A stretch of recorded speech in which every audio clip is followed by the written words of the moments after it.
Блядь, чуваки, вы не... совместно? Блядь, квартиру кому-то забираем и все.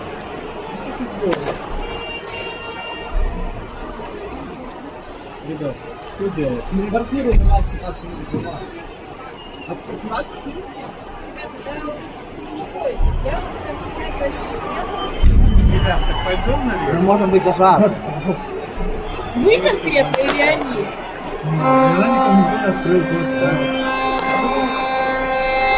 Нас отсюда достанет, вы понимаете? Кто слева и кто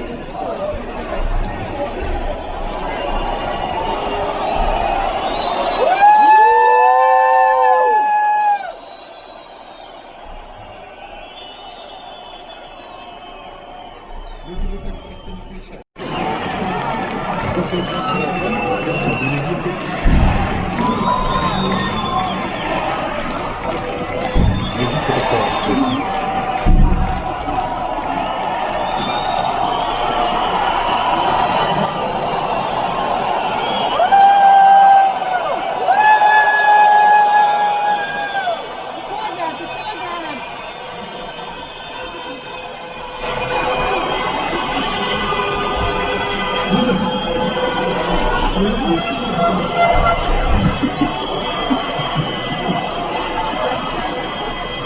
Уходи!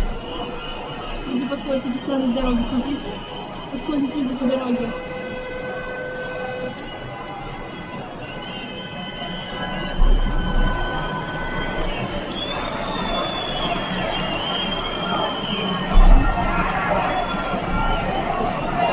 Прятаться, видишь?